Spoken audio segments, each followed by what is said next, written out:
انت اكيد سمعت قبل كده عن ثقب الاوزون، وانه من اكبر المصايب اللي حصلت للبشر، ولولا ستر ربنا كان هيبقى نهايتنا على ايده. لو ما تعرفش حصل ازاي وعدينا منه ازاي، تعال اما اقولك. الموضوع ابتدى في وقت ما كانش لسه فيه تلاجات، وفي جو حر زي اللي احنا فيه دلوقتي ده كان الاكل بيبوظ بسرعه. فكان في راجل بيعدي على البيوت يبيع الواح تلج، وانت تاخد لوح التلج تحطه مع الاكل في صندوق خشب عشان الاكل يفضل بارد وما يبوظش. بس الموضوع ده ما كانش عملي، لوح التلج كان بيسيح وبيغرق الارضيه. فحد جاب فكره جديده تحافظ على الاكل، عمل نظام بيشتغل بغاز الامونيا وثاني اكسيد الكبريت عشان يبرد الاكل، وفعلا نجح وبقى في كل البيوت. بس ظهر بعد كده كام مشكله صغيره، مش حوار يعني. الغازات اللي في النظام كانت سامه، بتسمم الاكل، ولما بيحصل تسريب كان بيطلع ريحه محدش يقدر يتحملها. فالنظام ده فشل ذريع. فكان لازم نوصل لتلاجة فيها نظام تبريد ما فيهوش غازات سم، ولا بيطلع منها روايح، ولا بتعمل المشاكل دي. بس في الطبيعة مفيش أي مادة المواصفات دي عندها. فالكيميائيين في أمريكا اخترعوا مادة جديدة مش موجود زيها على الأرض، وسموها كلوروفلوروكربون أو CFCs، عشان بتتكون من كربون وكلوروفلور. والمركب الجديد ده نجح بشكل كبير، أكبر حتى من توقعات اللي اخترعوه.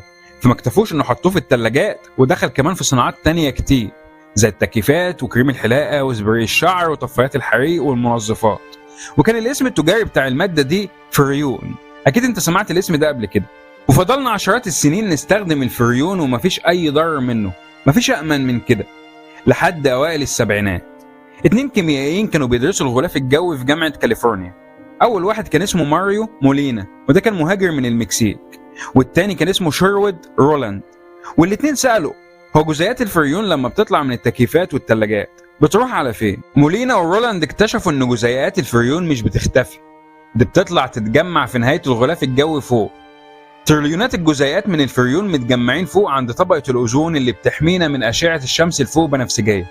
ومش متجمعين بأدبهم، دول بيخففوا في طبقة الأوزون، والموضوع بيسوء أكتر مع الوقت. لما الأشعة الفوق بنفسجية توصل لجزيء كلوروفلوروكربون، بيفصل ذرة الكلور عن باقي الجزيء، ولما ده بيحصل ذرة الكلور دي بتبدأ تلتهم ذرات الأوزون.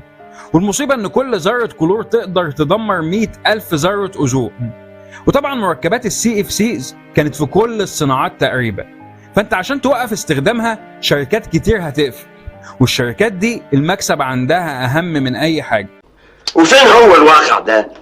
الناس ما أكتر من نمل والناموس. نقضي عليهم نموتهم يموتوا في 60 داهية، واحنا مالنا؟ احنا مالنا؟ خلي الدنيا تخف وتروق. يعني عاجبك الزحمة اللي احنا فيها دي؟ والشركات كان ردها على الكلام ده ان ده كلام نظري، وبدأوا يدوروا على اسباب تانية عشان يقولوا انها اللي ضرت بطبقة الاوزون، وان منتجاتهم ملهاش ذنب.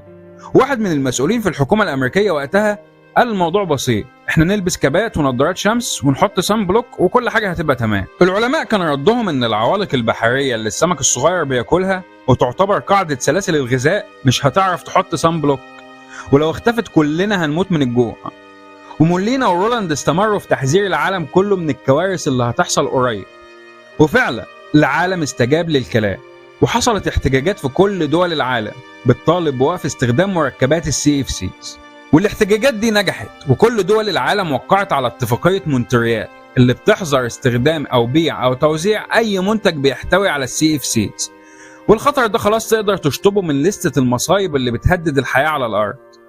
تخيل لو ما كانش مولينا ورولاند اكتشفوا الخطر، ولو ما كانش المركبات دي اتمنعت، كان بحلول 2040 طبقة الأوزون هتختفي تماما من فوق الأرض، وما كانش حد هيقدر يطلع من بيته طول ما في شمس، والمحاصيل كلها كانت هتبوظ، وأكلات العشب كانت هتنقرض عشان ما فيش عشب، وأكلات اللحوم كانت هتاكل جثثها فترة صغيرة وبعدين تحصلها.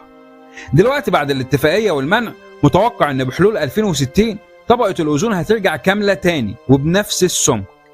ولو طلعت بمعلومة واحدة جديدة أنا هكون مبسوط، وما تنساش ده.